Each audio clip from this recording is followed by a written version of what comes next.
Uma pequena cidade espanhola vai se transformar em canteiro de obras para o futuro da indústria automobilística europeia. Em Figueruelas, próximo a Zaragoza, uma gigafábrica de baterias para veículos elétricos de 4,1 bilhões de euros está sendo construída ao lado da fábrica da Stellantis. E isso surpreendeu as pessoas. O plano inclui enviar cerca de 2.000 trabalhadores chineses para ajudar a construir e iniciar a operação da instalação. Esta fábrica visa produzir até 50 gigawatts-hora de baterias por ano para abastecer centenas de milhares de carros elétricos. Mas o que está realmente acontecendo aqui? Por que uma fábrica europeia de baterias necessita de tantos trabalhadores chineses? Quando a fábrica iniciar as operações, quem de fato controla a tecnologia que move a próxima geração de carros europeus? Para entender por que a China envia milhares de trabalhadores à Espanha, é preciso saber o quanto a Europa depende de baterias. Carros elétricos não são limitados por motores ou software, mas sim pelo fornecimento de baterias. Sem fábricas de baterias em grande escala, a Europa não consegue eletrificar sua indústria automobilística, independentemente de suas metas climáticas. No papel, a União Europeia planeja acabar com a venda de carros novos a gasolina e diesel até 2035. Esse prazo obriga as montadoras a agir rapidamente.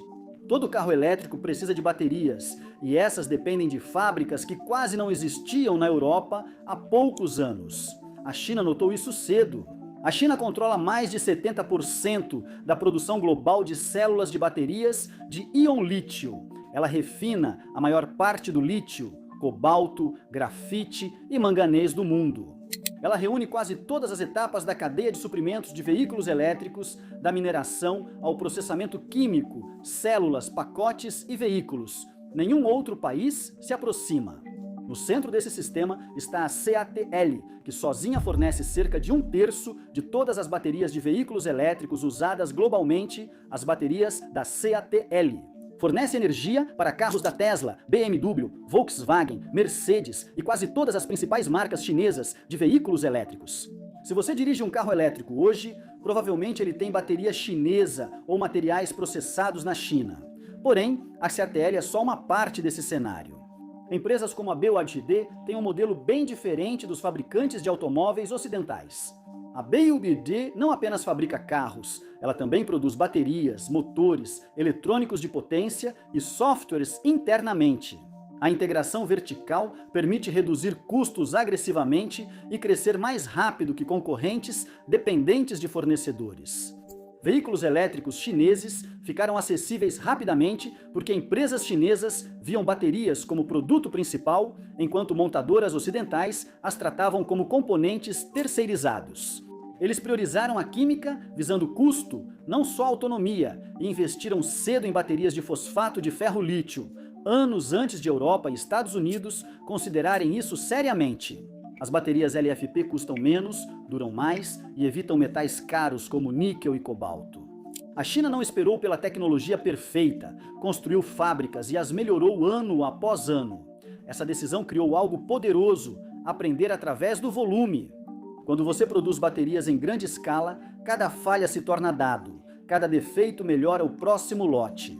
As fábricas chinesas já realizaram milhões de testes antes da Europa construir sua primeira gigafábrica. Essa experiência é acumulada e não se adquire rapidamente. Esse domínio logo chegou aos veículos elétricos. A China é hoje o maior mercado de veículos elétricos, vendendo mais carros por ano que Europa e Estados Unidos juntos. A concorrência interna reduziu rapidamente os preços.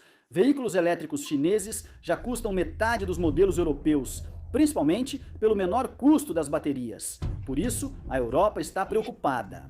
Veículos elétricos chineses baratos chegaram à Europa, impulsionando vendas. Bruxelas iniciou investigações e montadoras alertaram sobre o tema. Mas por trás de tudo isso, havia um fato inevitável.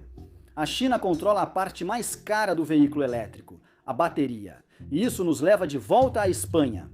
A Europa não quer apenas baterias fabricadas por perto, ela quer acesso a como a China as produz de forma tão eficiente. Isso não significa que a China vai dominar para sempre.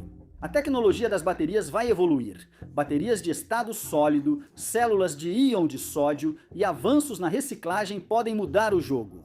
A Europa ainda tem instituições de pesquisa fortes, talento em engenharia e poder regulatório.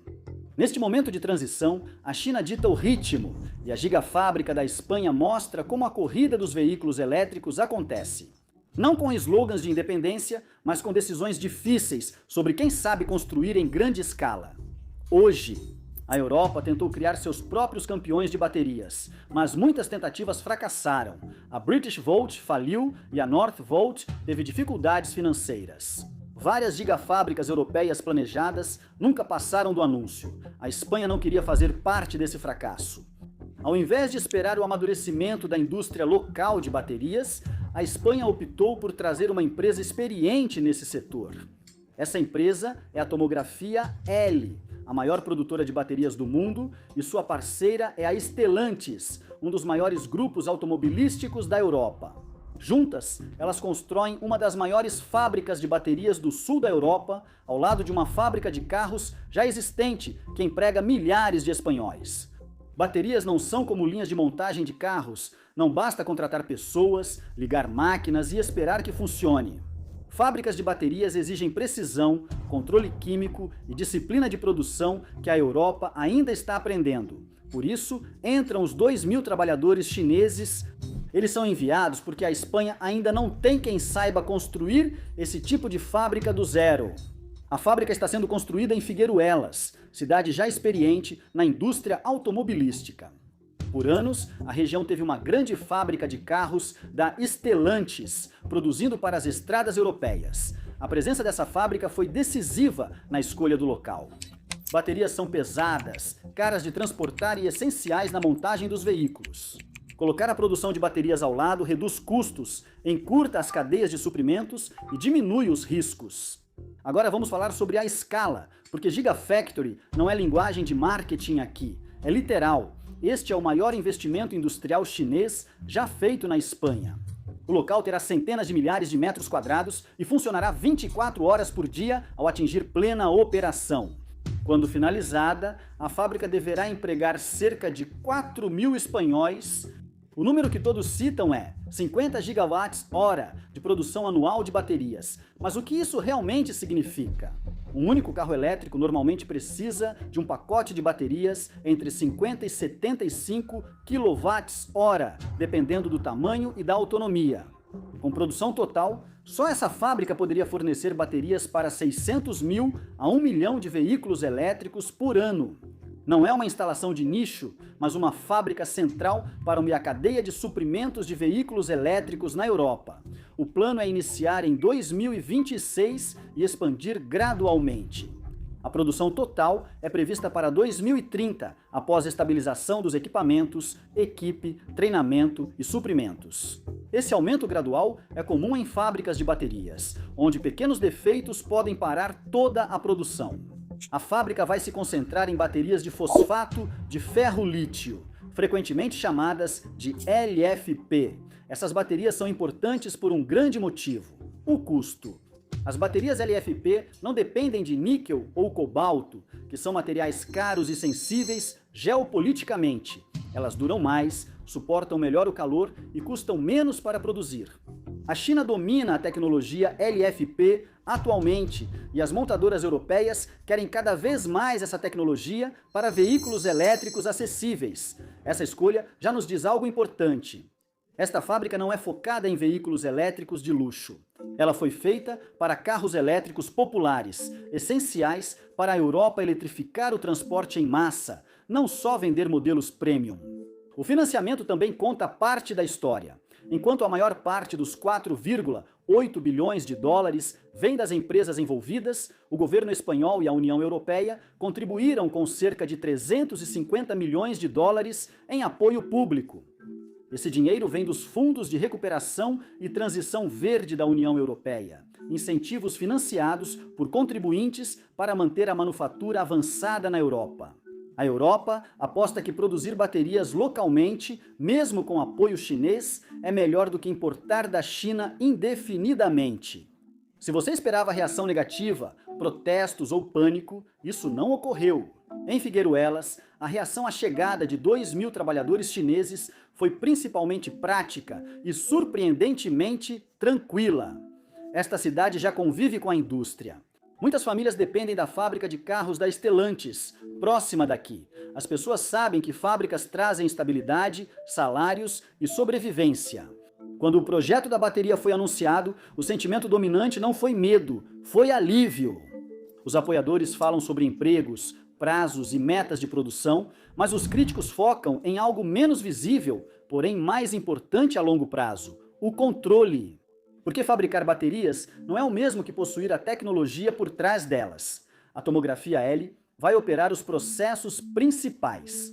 Ela gerencia a produção, os sistemas de qualidade e os detalhes que diferenciam uma linha de baterias funcional de uma fracassada.